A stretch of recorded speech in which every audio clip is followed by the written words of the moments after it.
ચાણસ્માના ઝીલિયામાં ગેરકાયદેસર farm house પર bulldozer. Mastani ગેંગના મુખ્ય સૂત્રધાર ભાવેશ દેસાઈના કબજાવાળી ગૌચર જમીન ખાલી કરાવાઈ. પાટણ જિલ્લાના ચાણસ્મા તાલુકાના ઝીલિયા ગામે પોલીસ વાન પર હુમલા બાદ તંત્રે કડક કાર્યવાહી કરી છે.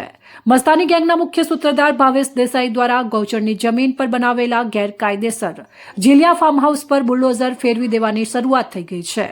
આ ડિમોલેશનની કામગીરી ચુસ્ત પોલીસ બંદોબસ્ત વચ્ચે પૂર્ણ કરવામાં આવી રહી છે. તપાસમાં સામે આવ્યું હતું કે ભાવેશ દેસાઈએ ચાણસ્મા પંથકમાં ગૌચરની સરકારી જમીન પર ગેરકાયદેસર રીતે કબજો જમાવીને ઝીલિયા ફાર્મ હાઉસનું નિર્માણ કર્યું હતું. આ ગેરકાયદેસર દબાણને દૂર કરવા માટે ચાણસ્મા વહીવટી વિભાગ દ્વારા આજે સાંજે કામગીરી શરૂ કરી દેવામાં આવી હતી. ગુનેગારોના આર્થિક સામ્રાજ્ય અને ગેરકાયદેસર મિલકતો પર તંત્ર દ્વારા કરવામાં આવેલી આ મોટી કાર્યવાહીથી અસામાજિક તત્વોમાં ફફડાટ વ્યાપી ગયો છે. હાલમાં સમગ્ર વિસ્તારમાં પોલીસનો લોખંડી બંદોબસ્ત યથાવત છે અને દબાણ હટાવવાની પ્રક્રિયા 2 જેસીબી મશીન દ્વારા ગેટ અને દિવાલ તોડવાની કામગીરી ચાલુ છે. કયું રેવન્યુ ને કેટલા સમય સુધી આ કાર્યક્રમ ચાલુ રહેશે?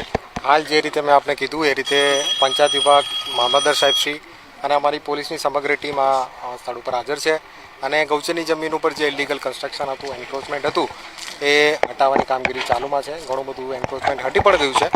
બાકીનું જે એન્ક્રોચમેન્ટ હટાવવાનું છે એની કામગીરી હાલ ચાલુમાં છે. જ્યાં સુધી આ એન્ક્રોચમેન્ટ હટશે નહીં ત્યાં સુધી કેટલો પોલીસ બંદોબસ્ત ગોઠવી દેવામાં આવે છે? ક્યાં ક્યાં ગોઠવી દેવામાં આવે છે? અત્યારે તમે આ વિસ્તારમાં જોઈ શકો છો કે જે એન્ટ્રી ગેટ છે, એક્ઝિટ છે અને આજુબાજુનો વિસ્તાર છે, ઇવન ગામમાં પણ પૂરતો બંદોબસ્ત છે.